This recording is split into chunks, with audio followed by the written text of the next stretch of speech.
पता है कि मैंने नेक्स्ट लेक्चर जो है मेरा उसे मैंने क्या कर दिया, अपलोड कर दिया है यूट्यूब पे। तो वहां पे क्या बताया था मैंने, लिविंग ऑर्गेनिज्म जो है, लिविंग ऑर्गेनिज्म को मैंने क्या किया था, वहां पे क्लासिफाई किया था। उसके बहुत सारे क्लासिफाई करने के बाद जो पार्ट्स थे, जो टाइप्स थे, उसको मैंने क्या किया था, मॉडिफाई करके उसके कैरेक्टरिस्टिक मैंने आपको अच्छे से डिटेल में समझाए थे। तो जस्ट उसके आगे का जो टॉपिक है, टॉपिक क्या था, माइक्रोब्स था। तो मैं आज आप सबको पढ़ाने वाली लेक्चर नंबर 2 में living world, classification of microbes. तो लिविंग वर्ल्ड क्या था वो हमने लास्ट लेक्चर में ऑलरेडी देख लिया है, लिविंग ऑर्गेनिज्म देखा है।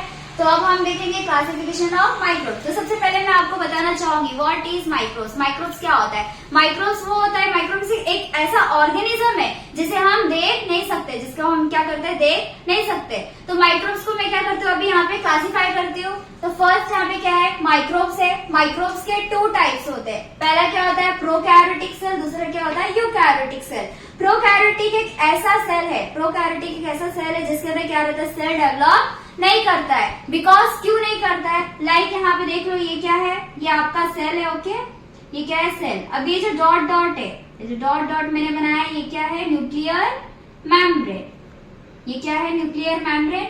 अब ये जो सेल है, सेल के अंदर न्यूक्लियर मेम्ब्रेन रहता है। तो न्यूक्लियर मेम्ब्रेन के अंदर अगर न्यूक्लियस प्रेजेंट है तो क्या है, सेल डेवलप करता है। अगर न्यूक्लियस एब्सेंट है तो सेल डेवलप नहीं करता है। तो ये जो प्रोकैरियोटिक सेल है, प्रोकैरियोटिक सेल के अंदर जो सेल रहते हैं, वो सेल के अंदर क्या रहता है, न्यूक्लियस एब्सेंट रहता है। इस वजह से प्रोकैरियोटिक सेल क्या रहता है, सेल डेवलप नहीं होता है। ये जो यूकैरियोटिक सेल है, यूकैरियोटिक सेल के अंदर क्या रहता है, न्यूक्लियस प्रेजेंट रहता है। बिकॉज इसी वजह से यूकैरियोटिक सेल के अंदर जो सेल है वो क्या रहता है, डेवलप करता है। Next karyotic cell. अब ये जो प्रोकैरियोटिक सेल है ये किसमें आता है, कौन से टाइप में आता है, टाइप बैक्टीरिया में आता है। प्रोकैरियोटिक सेल के अंदर टाइप बैक्टीरिया आता है। अब ये जो यूकैरियोटिक सेल है, अभी जो यूकैरियोटिक सेल इसमें 3 टाइप्स होते हैं। एक होता है एल्गी, दूसरा होता है फंगी, तीसरा होता है प्रोटिस्टा। अब ये इसमें 3 टाइप्स आते हैं। एक होता है एल्गी, दूसरा होता है फंगी, तीसरा होता है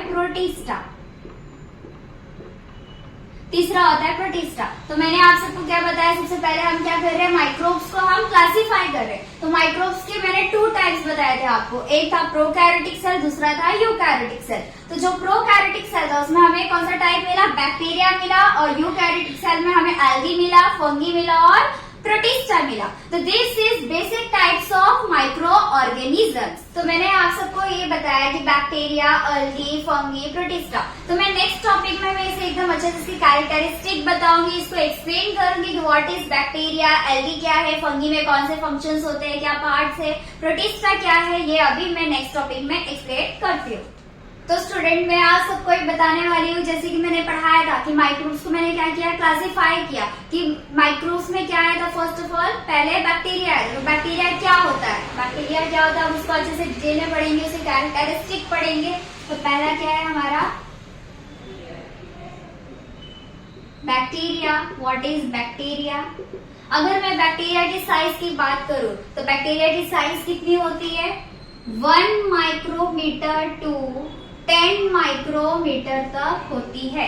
बैक्टीरिया की जो साइज है वो कितने से कितने के बीच में होती है, 1 माइक्रोमीटर टू 10 माइक्रोमीटर होती है। मतलब साइज, मतलब कुछ बैक्टीरिया ऐसे रहते हैं जो 2 माइक्रोमीटर के होते हैं, कुछ 5 माइक्रोमीटर के होते हैं। मतलब 1 से 10 के ही बीच में बैक्टीरिया की साइज रहती है, मतलब माइक्रोमीटर में रहती है। ये याद रखिएगा, इसे भूलिएगा नहीं, स्किप मत करना। और फर्स्ट क्या है, अगर लाइक 1 मतलब इतने छोटे रहते हैं, लाइक जैसे कि अभी 1 डिवाइड बाय अगर मैं 1000 करूं तो इसका जो आंसर आता है वो इतने छोटे रहते हैं, इतने छोटे बैक्टीरिया रहते हैं। लाइक जैसे कि अब एक और एग्जाम्पल ले लो, डस्ट पार्टिकल्स, पता है ना आप सबको, लाइक डस्ट कैसे आते हैं, छोटे मोटे डस्ट रहते हैं, इतने छोटे रहते हैं। उतने छोटे क्या रहते हैं, बैक्टीरिया रहते हैं। जितने छोटे डस्ट रहते हैं ना, डस्ट पार्टिकल्स, उतने ही छोटे बैक्टीरिया हमको रहते हैं। नेक्स्ट क्या है, अब नेक्स्ट जो बैक्टीरिया है वो बैक्टीरिया हमें कहाँ से मिला था, बैक्टीरिया जो है वो कहाँ से मिला था, यूनिसेलुलर से मिला था। बैक्टीरिया का कैरेक्टरिस्टिक है यूनिसेलुलर। अब यूनिसेलुलर मतलब क्या होता है, सिंगल सेल होता है। यूनिसेलुलर मतलब क्या होता है, सिंगल सेल होता है। अब जो यूनिसेलुलर है, मैंने आपको फर्स्ट लेक्चर में मैंने बताया था, अच्छे से एक्सप्लेन किया था व्हाट इज यूनिसेलुलर। तो यूनिसेलुलर ये होता है कि जिसके अंदर जो ऑर्गेनिज्म जो सिंगल सेल से बना रहता है उसको हम बोलते हैं यूनिसेलुलर। तो ये हो गया आपका यूनिसेलुलर। अब नेक्स्ट कैरेक्टरिस्टिक बैक्टीरिया का है। अब जो बैक्टीरिया मतलब जो बैक्टीरिया है वो हमें कहाँ से मिला था, माइक्रोब से मिला था। तो माइक्रोब्स के 2 टाइप्स थे, एक था प्रोकैरियोटिक, दूसरा था यूकैरियोटिक। तो ये जो बैक्टीरिया है वो हमें कहाँ मिला था, प्रोकैरियोटिक में मिला था। तो सेकंड क्या है, प्रोकैरियोटिक। प्रोकैरियोटिक। अब नेक्स्ट मैंने प्रोकैरियोटिक का मतलब भी बताया था। तो प्रोकैरियोटिक क्या होता है, प्रोकैरियोटिक ये होता है जिसमें क्या रहता है, न्यूक्लियस वेल डेवलप नहीं रहता है। मतलब क्यों नहीं रहता है, बिकॉज क्योंकि जो सेल है, प्रोकैरियोटिक के जो सेल है वो सेल के अंदर क्या रहता है, न्यूक्लियस जो है वो क्या रहता है, एब्सेंट रहता है। इस वजह से क्या रहता है, न्यूक्लियस जो है प्रोकैरियोटिक में वेल डेवलप नहीं होता। मतलब यहाँ पे सेल जो है वो क्या रहता है, डेवलप नहीं रहता है। तो क्या लिखेंगे, दे not cell well develop। Okay, तो यहाँ पे क्या है, जो सेल है वो क्या रहता है, डेवलप नहीं रहता है। अब जो नेक्स्ट पार्ट है, नेक्स्ट पार्ट क्या है, बाइनरी फिजन। नेक्स्ट पार्ट क्या है, बाइनरी फिजन। अब बाइनरी फिजन की बात करूं तो ये अगर आप जैसे जैसे अभी तो आप छोटे हैं, 8th स्टैंडर्ड में है, जैसे जैसे आपका क्लास बढ़ेगा 9th 10th में 11th 12th में अगर आप जाएंगे तो वहां पे बाइनरी फिजन को एकदम अच्छी तरीके से एक्सप्लेन किया गया है। बाइनरी फिजन क्या होता है बहुत डिटेल में इसके बारे में बताया जाएगा वहां पे।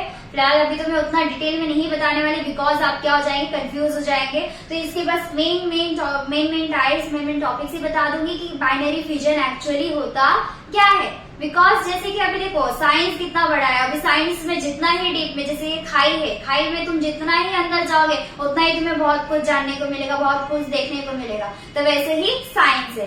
तो first of all binary fission क्या होता है, अभी लाइक इस पे एग्जाम्पल में बताती हूँ। जैसे कि हम ह्यूमन बींग्स है, तो ह्यूमन बींग्स ग्रोथ करने के लिए, प्रोड्यूस करने के लिए, अभी जैसे कि एक ह्यूमन है तो वो एक बेबी प्रोड्यूस करने के उसको कितना टाइम लगता है, कितना वक्त लगता है एक बेबी को लाने के लिए, 9 months लगते हैं, राइट, 9 months लगते हैं। तो वैसे ही जो एनिमल्स की बात करूँ तो बहुत सारे एनिमल्स होते हैं। तो बहुत सारे एनिमल्स का अपना अपना एक टाइम रहता होगा कि वो 2 दिन में, 3 दिन में, किसी का 1 month में ऐसे एनिमल्स करते हैं। लेकिन जो बैक्टीरिया है, बैक्टीरिया का जो बाइनरी फिजन है, बैक्टीरिया में जो बाइनरी फिजन होता है वो कैसा रहता है, मिनिमम मतलब बहुत जल्दी होता है। मतलब 5 minutes 10 minutes 20 minutes में बैक्टीरिया क्या करते हैं, फटाफट ग्रोथ करते हैं, बहुत जल्दी उनमें क्या होता है, बाइनरी फिजन होता है। अब एक्चुअली बाइनरी फिजन क्या होता है, बाइनरी फिजन अभी देख लो, एक एग्जांपल देते हैं बैक्टीरिया का। ये क्या है, आपका बैक्टीरिया है, राइट। अब ये बैक्टीरिया क्या होते हैं, 2 पार्ट में। जैसे बैक्टीरिया ऐसे प्रोड्यूस हो जाते हैं, मतलब बैक्टीरिया जैसे ग्रोथ हो जाते हैं, तो वैसे वो क्या करते हैं, डिवाइड होते हैं। तो ये बैक्टीरिया क्या हो गया, ऐसे यहाँ पे डिवाइड हो गए, राइट। अब ये बैक्टीरिया डिवाइड होने के बाद ये दोनों बैक्टीरिया क्या होते हैं, ग्रोथ हो जाते हैं। तो जैसे ये ग्रोथ होते हैं तो वैसे ये भी डिवाइड होते हैं, राइट, वैसे ये भी डिवाइड होंगे। तो अब ये 2 में क्या हो जाएंगे, ये ऐसे ऐसे बढ़ जाएंगे, ये भी क्या रहते हैं, ऐसे ऐसे ग्रोथ हो जाते हैं। तो बैक्टीरिया का ये हो गया बाइनरी फिजन हो गया। तो लाइक जैसे कि बैक्टीरिया रहते हैं बहुत जल्दी वो ग्रोथ होते हैं, लेकिन अगर बहुत जल्दी इतना सारे ग्रोथ होते तो मतलब बहुत जल्दी ऐसा नहीं हर जगह बैक्टीरिया होता। इनका भी मतलब एक टाइम रहता है, एक सिस्टम रहता है कि मतलब हाँ इतने टाइम तक ही क्या रहेंगे ये बैक्टीरिया, इतने टाइम तक ही ये ग्रोथ कर सकते हैं। तो ये बैक्टीरिया कैसे ग्रोथ होते हैं, मतलब 2 से 4 हो गए, 4 से 8 हो गए। ये हो गया आपका पूरा बैक्टीरिया। अब नेक्स्ट बैक्टीरिया मैंने आपको क्या बताया कि ये बैक्टीरिया में मतलब उनकी जो साइज होती है वो कहाँ से कितने तक होती है, 1 माइक्रोमीटर टू 10 माइक्रोमीटर तक होती है। और बैक्टीरिया में यूनिसेलुलर होता है, यूनिसेलुलर मतलब क्या होता है, सिंगल सेल होता है। नेक्स्ट प्रोकैरियोटिक में क्या रहता है, जो न्यूक्लियस रहता है वो क्या रहता है, एब्सेंट रहता है। तो उसके प्रोकैरियोटिक के जो सेल रहते हैं वो क्या रहते हैं, डेवलप नहीं रहते। नेक्स्ट क्या बताया था, बाइनरी फिजन। बाइनरी फिजन मतलब ये होता है, जैसे कि मैंने यहाँ एग्जांपल में ड्रॉ करके आपको बताया है कि जो बैक्टीरिया रहते हैं वो क्या करते हैं, 20 मिनट्स में 15 मिनट्स में क्या करते हैं, फटाफट ग्रो होते हैं। मतलब खुद ही ग्रो होके खुद ही क्या करते हैं, अपने आप को डिवाइड कर लेते हैं। फिर जैसे वो पार्ट ग्रो होते हैं वैसे उसमें भी डिवाइडेड पार्ट हो जाते हैं। तो ये पूरा आपका हो गया बैक्टीरिया। टॉपिक है फंगी। नेक्स्ट टॉपिक है फंगी। अब फंगी को हम फंगस भी बोलते हैं। फंगी को हम फंगस भी बोलते हैं। अगर मैं फंगी की साइज की बात करूं, फंगी की अगर साइज की बात करूं तो कितने होते हैं, 10 माइक्रोमीटर टू 100 माइक्रोमीटर तक इनकी साइज होती है। मतलब जो फंगी है, फंगी मतलब कितने से कितने के बीच में रहते हैं, कितनी साइज होती है उनकी, 10 माइक्रोमीटर टू 100 माइक्रोमीटर तक बीच में क्या रहती है, फंगी की साइज रहती है। अब फंगी की बात करूं तो फंगी जो है वो किस में आता है, कौन से टाइप्स में आता है, माइक्रोब्स के मैंने 2 टाइप्स बताए थे, एक था प्रोकैरियोटिक, दूसरा था यूकैरियोटिक। तो जो फंगी है वो कौन से टाइप्स में आया था, यूकैरियोटिक में आया था। तो जो फंगी है वो किस में आया था, यूकैरियोटिक में आया था। अब ये जो यूकैरियोटिक है, यूकैरियोटिक का मतलब मैंने बताया था फर्स्ट लेक्चर में, अच्छे से एक्सप्लेन किया था व्हाट इज यूकैरियोटिक। यूकैरियोटिक मतलब ये होता है जिसमें क्या रहता है, न्यूक्लियस वेल डेवलप रहता है। बिकॉज क्यों रहता है, क्योंकि जो सेल रहता है, यूकैरियोटिक का जो सेल रहता है उसमें क्या रहता है, न्यूक्लियस प्रेजेंट रहता है, इसलिए यहाँ पे क्या रहता है, न्यूक्लियस वेल डेवलप रहता है, न्यूक्लियस वेल डेवलप। ओके, अब ये हो गया आपका यूकैरियोटिक। अब नेक्स्ट पार्ट है मल्टीसेलुलर। अब ये जो फंगी है, फंगी किस में आया था, यूकैरियोटिक के मल्टीसेलुलर में आया था। तो यूकैरियोटिक जो है मल्टीसेलुलर। अब मल्टीसेलुलर मतलब क्या होता है, मैंने पहले बताया था, फर्स्ट बैक्टीरिया में बताया था कि जो यूनिसेलुलर वो क्या रहता है, जो एक सेल से ऑर्गेनिज्म बना रहता है उसको हम क्या बोलते हैं, यूनिसेलुलर बोलते हैं, और जो एक से ज्यादा सेल से बना रहता है उसको हम क्या बोलते हैं, मल्टीसेलुलर बोलते हैं। तो जो फंगी है मतलब उसमें कितने, एक से ज्यादा सेल रहते हैं। तो हो गया मल्टीसेलुलर। अब नेक्स्ट अगर बात करूं तो नेक्स्ट है सेल डिवीजन। फंगी में क्या होता है, सेल डिवीजन होता है, सेल डिवीजन होता है फंगी में, और होता है असेक्सुअली। नेक्स्ट है सेक्सुअली। अब ये जो सेल डिवीजन है, सेल डिवीजन मतलब फंगी में क्या होता है, रिप्रोडक्शन होता है। फंगी में सेल रिप्रोडक्शन होता है तो उसमें क्या होता है, सेल डिवीजन होते हैं। और दूसरा क्या है, असेक्सुअली की बात करूं तो जो फंगी रहते हैं, कुछ फंगी ऐसे रहते हैं जो असेक्सुअली रहते हैं, और जो कुछ फंगी ऐसे जो सेक्सुअली रहते हैं। जो सेक्सुअली फंगी रहते हैं वो क्या करते हैं, गैमेट्स को प्रोड्यूस कर सकते हैं। अब इस पे अगर मैं इसका एग्जाम्पल होगा फर्स्ट मशरूम और एक ईस्ट। अभी मशरूम आप लोग जानते हैं, कुछ मशरूम ऐसे रहते हैं जिसको हम खा सकते हैं, और कुछ मशरूम इतने जहरीले रहते, इतने पॉइजन रहते हैं उनके अंदर, जिसको खाने से क्या हो जाता है, इंसान की डेथ हो जाती है। अब नेक्स्ट क्या है, ईस्ट। अभी ईस्ट को आपने देखा होगा, ईस्ट एक ऐसा फंगी है जिसको हम मतलब क्या करते हैं, वो सड़ा देते हैं, मतलब डिके कर देते हैं, जिसको हम खाने के लिए यूज भी करते हैं ईस्ट को। लाइक देखा होगा पाव वगैरह में यूज किया जाता है। तो ये हो गया एग्जाम्पल मशरूम और ईस्ट। बताया था फंगी के साइज के बारे में मैंने बात किया, तो क्या बताया यहाँ पे कि 10 micrometer to 100 micrometer, 10 micrometer to 100 micrometer तक क्या रहता है, फंगी का साइज रहता है। मतलब 10 से 100 के बीच में क्या रहते हैं, फंगी रहते हैं। इतनी बड़ी इनकी क्या रहती है, साइज रहती है। और ये जो फंगी है वो कौन से इसमें आता है, टाइप्स में आता है, यूकैरियोटिक टाइप्स में आता है। और यूकैरियोटिक मतलब क्या होता है कि इसमें क्या रहता है, न्यूक्लियस जो है वो क्या रहता है, वेल डेवलप रहता है। नेक्स्ट क्या है, इसमें क्या रहते हैं, जो फंगी है, फंगी जो ये है, ये कैसा रहता है, मल्टी सेलुलर से बना रहता है, मतलब एक से ज्यादा सेल से बना रहता है, जिसको हम क्या बोलते हैं, मल्टी सेलुलर बोलते हैं। नेक्स्ट क्या है, फंगी में क्या होता है, सेल डिवीजन होता है जो रिप्रोडक्शन के लिए होता है। नेक्स्ट क्या है, असेक्सुअली, और सेक्सुअली फंगी भी रहते हैं। जो सेक्सुअली फंगी रहते हैं वो क्या करते हैं, गैमेट प्रोड्यूस करते हैं। अब इस पे एग्जाम्पल मैंने 2 एग्जाम्पल बताया आपको, एक मशरूम बताया और दूसरा ईस्ट बताया। अब ये हो गया आपका पूरा फंगी, या उसको आप फंगस भी बोल सकते हैं। अब नेक्स्ट टॉपिक है एल्गी। नेक्स्ट है एल्गी। अगर मैं एल्गी की बात करूं तो एल्गी आप लोग ने देखा भी होगा, एल्गी लाइक कैसा रहता है। अभी एल्गी जो है वो हमेशा वाटर में ही मिलता है, मतलब पानी, जहाँ पानी रहता है वहीं पे ही हमको एल्गी देखने को मिलता है। अभी बारिश का टाइम होता है तो आपने रोड पे देखा होगा, मतलब जो फ्लोट रहता है, मतलब जो रोड रहता है उस पे क्या रहता है, जहाँ पानी रहते हैं हरे हरे कलर के, मतलब क्या रहते हैं, चिपचिपे टाइप की क्या रहते हैं, एल्गी रहते हैं। वो जो रहता है ना हरा हरा कलर जो रोड पे रहता है, या मतलब बारिश के टाइम में, या रोड पे, या किसी घर में मतलब साइड में, दीवार साइड में अगर हरे हरे मतलब लग जाते हैं तो उसको हम फंगी, एल्गी बोलते हैं। क्या बोलते हैं, एल्गी बोलते हैं। तो अब एल्गी की अगर मैं साइज की बात करूं तो एल्गी की साइज कितनी होती है, 10 माइक्रोमीटर टू 100 माइक्रोमीटर तक होती है।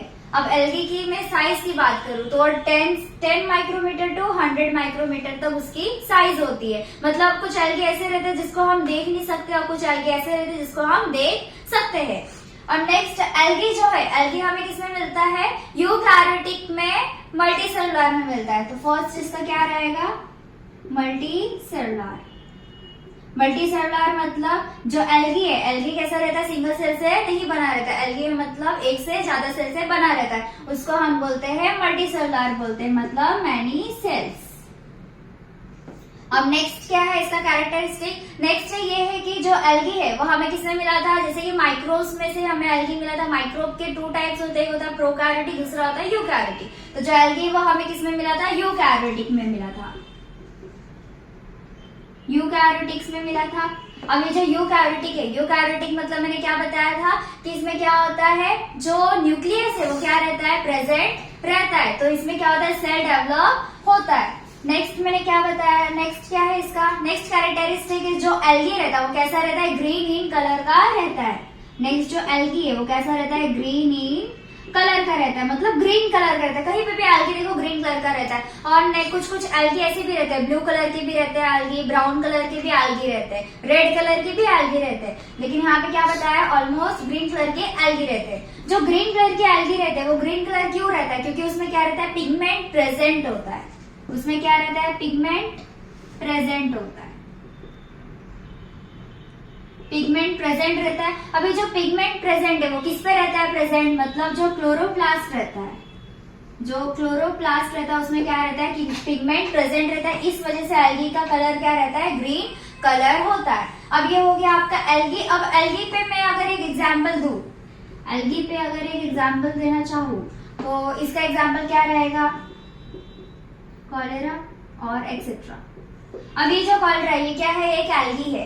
अभी क्या है, एल्गी ये हो गया आपका एल्गी। एल्गी जैसे मैंने बताया कि एल्गी हमको कहाँ मिलता है, देखने को मिलता है ज्यादा से ज्यादा पानी ज्यादा जहाँ रहती है ना वहीं पे हमको एल्गी देखने को मिलता है। एल्गी की साइज की बात करूँ तो 10 माइक्रोमीटर टू 100 माइक्रोमीटर के बीच में ही क्या रहता है, एल्गी की साइज रहती है, इतने से इतने तक साइज रहेगी। नेक्स्ट क्या है, एल्गी जो है सिंगल सेल से नहीं बना रहता है, मतलब एक से ज्यादा सेल से बना रहता है, तो उसको हम क्या बोलते हैं, मल्टी सेलुलर बोलते हैं। नेक्स्ट क्या है, एल्गी जो है वो हमें किधर मिलता है, कौन से टाइप में मिलता है, यूकैरियोटिक टाइप से मिलता है। और एल्गी जो है वो कौन से कलर का रहता है, ग्रीन कलर का रहता है। और ग्रीन कलर का वो क्यों रहता है एल्गी, बिकॉज उसमें क्या रहता है, क्लोरोप्लास्ट प्रेजेंट रहता है। क्लोरोप्लास्ट प्रेजेंट रहता है तो क्यों उसमें क्या रहता है, पिगमेंट जो है वो प्रेजेंट रहता है, इस वजह से एल्गी का कलर क्या रहता है, ग्रीन रहता है। और भी कलर के एल्गी होते हैं, लाइट ब्लू होते हैं, ब्राउन होते हैं, रेड होते हैं। अब इसका एग्जाम्पल मैंने एक दिया आपको यहाँ पे, कॉलेरा। अब नेक्स्ट ये हो गया आपका पूरा एल्गी। अब नेक्स्ट टॉपिक है प्रोटिस्टा। नेक्स्ट टॉपिक है आपका प्रोटिस्टा। ये हो गया प्रोटिस्टा। अब प्रोटिस्टा की बात करूं तो प्रोटिस्टा की साइज जो है वो कितनी होती है, मतलब 200 माइक्रोमीटर तक होती है। मतलब प्रोटिस्टा जो है हम उसको क्या करते हैं, इजीली हम उसको देख सकते हैं। प्रोटिस्टा जो है वो कैसा रहता है, कहाँ पे, मतलब कैसे सेल से रहता है, मल्टी सेलुलर में रहता है। जो प्रोटिस्टा है वो कैसा रहता है, मल्टी सेलुलर रहता है। मल्टी सेलुलर मतलब मैनी सेल से बना रहता है, उसको हम मल्टी सेलुलर बोलते हैं। नेक्स्ट जो प्रोटिस्टा है वो हमें कौन से टाइप में मिलता है, यूकैरियोटिक टाइप में मिलता है। जैसे कि मैंने बताया था कि जो माइक्रोब्स है, माइक्रोब्स के 2 टाइप्स होते हैं, एक होता है प्रोकैरियोटिक, दूसरा होता है यूकैरियोटिक। तो जो प्रोटिस्टा है वो हमें किसमें कौन से टाइप में मिलता है, यूकैरियोटिक टाइप में मिलता है। और यूकैरियोटिक मतलब क्या होता है, इसमें क्या होता है कि जो सेल है वो क्या रहता है, डेवलप होता है। बिकॉज क्यों होता है डेवलप, क्योंकि उसके अंदर क्या रहता है, न्यूक्लियस जो है वो क्या रहता है, प्रेजेंट रहता है। अब नेक्स्ट क्या है, अगर मैं इसकी बात करूं प्रोटिस्टा की सेल स्ट्रक्चर की, अगर मैं इसकी बात करूं प्रोटिस्टा के सेल स्ट्रक्चर की, तो इसका जो सेल स्ट्रक्चर वो कैसा रहता है, बहुत सारे इसमें क्या रहते हैं, वैरायटीज रहते हैं सेल स्ट्रक्चर में प्रोटिस्टा के। और प्रोटिस्टा जो है वो हमें कहाँ कहाँ पाए जाते हैं, मतलब एक फ्रेश वाटर में भी पाए जाते हैं, फ्रेश वाटर में ही पाए जाते हैं, और मरीन वाटर में भी पाए जाते हैं। फ्रेश वाटर मतलब क्या होता है, जो साफ पानी रहता है ना उसमें भी हमें प्रोटिस्टा देखने को मिलते हैं। और जो खारा पानी रहता है ना, जैसे बीचेस वगैरह, समंदर वगैरह पे, उसको हम मरीन वाटर बोलते हैं, तो वहां पे भी हमें प्रोटिस्टा देखने को मिलता है। अब अगर मैं इसमें प्रोटिस्टा के अगर एक एग्जाम्पल की बात करूं तो क्या होगा, एक अमीबा हो गया, एक हो गया अमीबा। अमीबा में भी मतलब एक स्पेसिफिक एक स्पेशल ऑर्गन रहता है जिसको हम क्या बोलते हैं, सूडोपोडिया। सूडोपोडिया बोलते हैं। जो ये क्या है, एक ऑर्गन है। ये क्या होगा, ये एक ऑर्गन है। नेक्स्ट क्या होता है, एक पैरामोशियम करके होता है। एक ये पैरामोशियम करके होता है। अब नेक्स्ट पहला क्या बताया था, अमीबा बताया, दूसरा क्या बताया था, पैरामोशियम। अब इसमें भी एक स्पेसिफिक एक ऑर्गन रहता है जिसको हम क्या बोलते हैं, सीलिया। सीलिया ऑर्गन। अब ये जो सूडोपोडिया ऑर्गन जो है ये क्या करते हैं, फूड जो रहता है, अमीबा क्या करती है, अमीबा के अंदर जो ये सूडोपोडिया जो एक ऑर्गन है ये क्या करता है, फूड को बहुत इजीली सक करने में हेल्प करता है। और ये जो पैरामोशियम करके ये जो ये है प्रोटिस्टा है, इसमें जो ये सीलिया करके जो ऑर्गन है ये क्या करते हैं, मतलब चलने में क्या करते हैं, हेल्प करते हैं ये पैरामोशियम को। तो ये पूरा हो गया आपका प्रोटिस्टा। प्रोटिस्टा की बात करूं तो प्रोटिस्टा की जो साइज है वो कितनी होती है, 200 माइक्रोमीटर होती है। प्रोटिस्टा कौन से सेल से रहता है, कौन से सेलुलर रहता है, मल्टी सेलुलर से रहता है, मतलब बहुत सारे सेल से बना रहता है प्रोटिस्टा। और प्रोटिस्टा कौन से टाइप में आता है, यूकैरियोटिक टाइप में आता है। प्रोटिस्टा की सेल स्ट्रक्चर की बात करूं तो बहुत सारे सेल वैरायटीज रहते हैं सेल स्ट्रक्चर के, बहुत सारे देखने को मिलते हैं हमको। और नेक्स्ट क्या है, प्रोटिस्टा कहाँ कहाँ पाए जाते हैं, कौन से वाटर में पाए जाते हैं, एक तो फ्रेश वाटर में पाया जाता है, दूसरा मरीन वाटर में पाया जाता है, मतलब खारे पानी में ही पाया जाता है।